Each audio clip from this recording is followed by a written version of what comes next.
এটা হচ্ছে কায়ুগা lake, Stewart পার্কের মধ্যে বড় একটা পার্ক, অনেক বড়, ভীষণ বড় একটা পার্ক, প্রচুর জায়গা। তো এখানে ছোট একটা বিচ আছে দেখা যায়।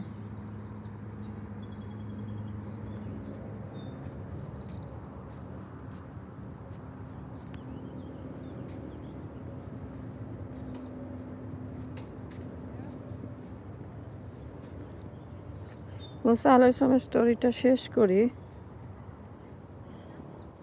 মুসা আলাইহিসসালামকে যখন, ওরে আল্লাহ রে, ওটা কি সাপ একটা, সুবহানাল্লাহ, is that a snake?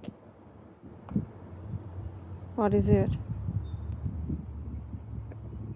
Looks like a snake. Is it a snake? এটা কি কোনো সাপ নাকি? না, মনে হয় কোনো একটা কাঠি টাঠি হবে, মুসা আলাইহিসসালামের কাঠির মতো। যাই হোক, আমার যাওয়ার দরকার নাই, ভাসছে। এটা মনে হয় কোনো একটা লাঠি হবে। তো এইদিকে এটা হচ্ছে কায়ুগা লেকটা, হচ্ছে লম্বায় সবচেয়ে বড়, অনেক বড়। এটা হচ্ছে এটা টেইলের দিকে, ওইদিকে দেখা যাচ্ছে আরেকটা কি যেন। আমি এদিক থেকে চলে যাচ্ছি। আমার এইসব জিনিসপত্র দেখলে ভয় লাগে। না, এগুলো হচ্ছে দড়ি আসলে, ওই স্তম্ভগুলো বেঁধে রাখা হচ্ছে সেটারই দড়ি। নো সুইমিং লেখা। পার্কটাতে এখানে সুইমিং করা যাবে না। কায়ুগা লেকের আরেকটা পার্ক আছে, ওইখানে সুইমিং করা যায়, বাচ্চাদের জন্য সুইমিংয়ের ব্যবস্থা আছে ওটাতে। তো মুসা আলাইহিসসালামের অনুসারীরা যখন খুবই অত্যাচারিত হচ্ছিল তখন ফেরাউনের কাছে, তখন আল্লাহ তাদেরকে বললেন যে ঠিক আছে, তোমরা এই শহর ত্যাগ করো একদিন রাতের আধারে। তখন উনি দলবল সবাইকে নিয়ে রাতের বেলা উনি শহর ত্যাগ করলেন এবং হাঁটতে হাঁটতে ওনারা চলে আসলেন সাগরের পাড়ে। আর এখন ফেরাউনের আর্মি ফেরাউন শুনে সে কী করলো, সেও তাদের পিছু নিল। তারপর আর্মি তাদের পিছনে, আর হচ্ছে সামনে হচ্ছে সাগর। এখন ওনার অনুসারীরা বলছেন যে তুমি যে আমাদেরকে নিয়ে আসলে, তা এখন আমরা কোথায় যাব? উনি বললেন যে আমার আল্লাহ আমাকে সেভ করবে, তুমি দেখো কি হয়। তখন আল্লাহ ওনাকে বললেন যে তুমি সাগরের মধ্যে তোমার হাতে যে লাঠিটা আছে সেইটা দিয়ে একটু স্ট্রাইক করো, আঘাত করো। তারপর উনি ওই লাঠিটা দিয়ে আঘাত করলেন। এরপরে সাগরটা মাঝখান দিয়ে দুই ভাগ হয়ে একটা রাস্তা তৈরি হলো। এই যে দেখুন, এখানে একটা রাস্তা হচ্ছে, জাস্ট লাইক দ্যাট। তখন উনি ওনার যত লোকজন আছে তাদেরকে নিয়ে উনি এটা নেমে গেলেন, নেমে হাঁটা ধরলেন। হাঁটতে হাঁটতে ওনারা সমুদ্রটা ক্রস করে উল্টা দিকে চলে গেলেন। এখন ফেরাউন আর্মি তার পিছনে পিছনে। ওরা ভেবেছে আরে আমরাও নেমে যাই, ওরা এসে ওরা ওই রাস্তার মধ্যে নেমে গেল, ওরাও হাঁটছে।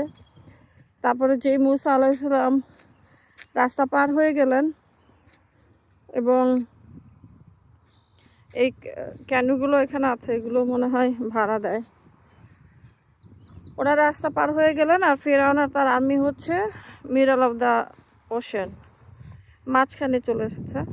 তারপরে আল্লাহর নির্দেশে সে সাগর আবার দুই সাইড থেকে একসাথে হয়ে গেল, ইনট্যাক্ট হয়ে গেল। আর ফেরাউন তার আর্মি ওটার মধ্যে ডুবে গেল এবং যখন ডুবে যাওয়ার আগ মুহূর্তে ফেরাউন তখন তার অ্যাওয়ারনেস হলো, বোধোদয় হলো যে আরে আমি তো এতদিন ভুল করেছি, এটা তো উচিত হয়নি, আল্লাহ তো একজন আছেন, আমি তো আল্লাহকে স্বীকার করিনি। তো ততক্ষণে তো আসলে অনেক দেরি হয়ে গেছে, তখন স্বীকার করলে তো আর হবে না। আল্লাহ তখনও ফেরাউনকে ক্ষমা করলেন না এবং ফেরাউন ডুবে গেল। তার সৈন্য সামন্ত যারা তার ফলোয়ার ছিল তাদের সবাইকে নিয়ে ডুবে গেল। এখানে আবার বাচ্চাদের খুব সুন্দর একটা পার্ক আছে, দেখেন একটা মেরি গো রাউন্ড আছে। বললাম না পার্কটা অনেক বড়। আমি হেঁটে হেঁটে উল্টা সাইডে চলে এসেছি, কারণ আমি যেদিকে যাচ্ছিলাম আমার হাজব্যান্ড আর বাচ্চারা যেদিকে বসে আছে সেই দিকে হচ্ছে এক মহিলা 2টা কুকুর ছেড়ে দিয়েছে দেখি।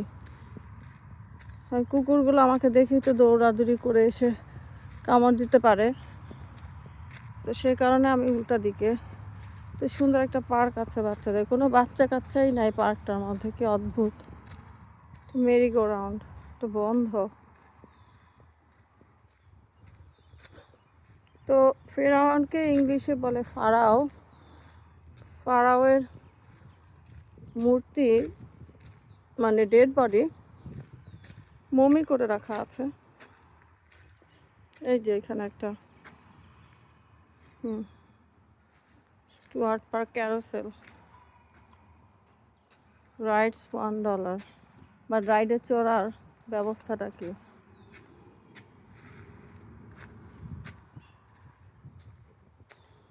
এখানে সুন্দর বাচ্চাদের খেলার জায়গা। I really like this place. Normally আজকে তো ওয়ার্কিং ডে, সেই জন্য লোকজন নাই, আর স্কুল শেষ হলে পরে বা স্যাটারডে সানডে তো এখানে লোক থাকে অনেক। আজকে লোকজন নাই। তো এই যে ফেরাউন যে ডুবে মরল আর মুসা আলাইহিস ইসলাম তার অনুসারীরা যে রক্ষা পেল, এই ঘটনাটা ঘটেছিল মুহররমের 10 তারিখে, যেটাকে আমরা আশুরা নামে চিনি। তো একটা সাংঘাতিক ঘটনা, তাই না? বাচ্চাদের খেলার জন্য কত কিছু করে রেখেছে। এখানে আবার মাছ আছে। তো আমাকে কল দিচ্ছে, লেট মি কল দেম। কোন দিকে যে আসলো আল্লাহ জানে। Okay bye. এটা স্টুয়ার্ট পার্ক, এটা ইথাকাতে।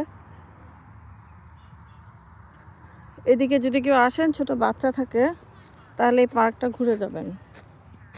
বাচ্চাদের জন্য সাংঘাতিক সুন্দর একটা পার্ক, বিউটিফুল।